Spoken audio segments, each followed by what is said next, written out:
Dan Wootton slams GB News guest for bringing race into Meghan Markle row without any evidence. Journalist Ernest Owens claimed the British press were racist towards Duchess of Sussex and pushed her and husband Prince Harry to step down from their royal duties in 2020.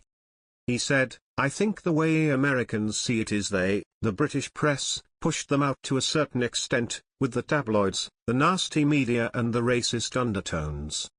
Presented and erupted over the remark, telling Mr Owens he was just spreading misinformation and that journalists welcomed the couple with open arms.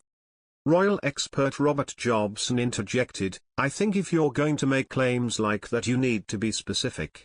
He added, "I promise you that the British press were delighted to have the new couple, an actress alongside Harry. I promise they were not anti-Meghan at all, they were very positive." During their explosive Oprah Winfrey interview in March last year, the couple accused a member of the family, not the Queen or Duke of Edinburgh, of making a racist comment about their son, Archie.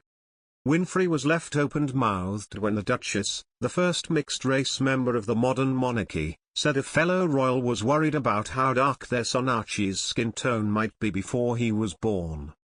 Meghan said she had suicidal thoughts, but her approaches to the monarchy for help were turned down. Other revelations included Harry's admission he has become estranged from his father, the Prince of Wales, saying, "I feel really let down," but added that he would make it one of his priorities to try and heal that relationship. Buckingham Palace later said the Queen was saddened to hear about Harry and Meghan's struggles, but added some recollections may vary over the other allegations. Today is the Queen's 96th birthday. And what a present her grandson, the Duke of Sussex, has given to her. That he loves her can't be doubted.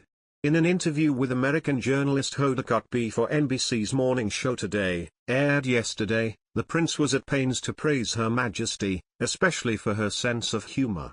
He also laid claim to an exceptional bond with the monarch. "We have a really special relationship. We talk about things that she can't talk about with anybody else." If true, his rare visits must be a boon for his grandmother. Yet for all his professions of affection and uniqueness during the interview, Harry couldn't resist a dig at the royal family. That, of course, constitutes a dig at the Queen, who presides over it.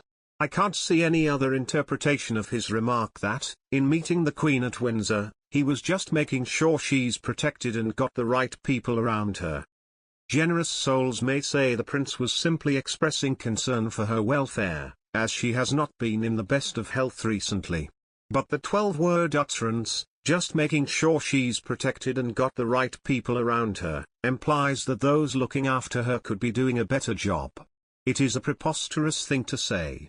While Harry and his wife Meghan have been more than 5,000 miles away in California, courtiers have been working around the clock to care for the Queen, and members of her family have been visiting her.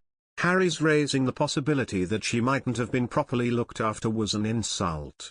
Courtiers aside, several members of the Queen's family will feel put out.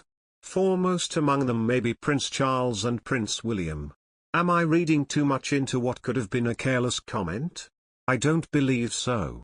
We should also not ignore the fact that, when the Prince was asked by Hoda Kotb whether he missed his brother and his dad, he dodged the question, and said he was focused on the Invictus Games.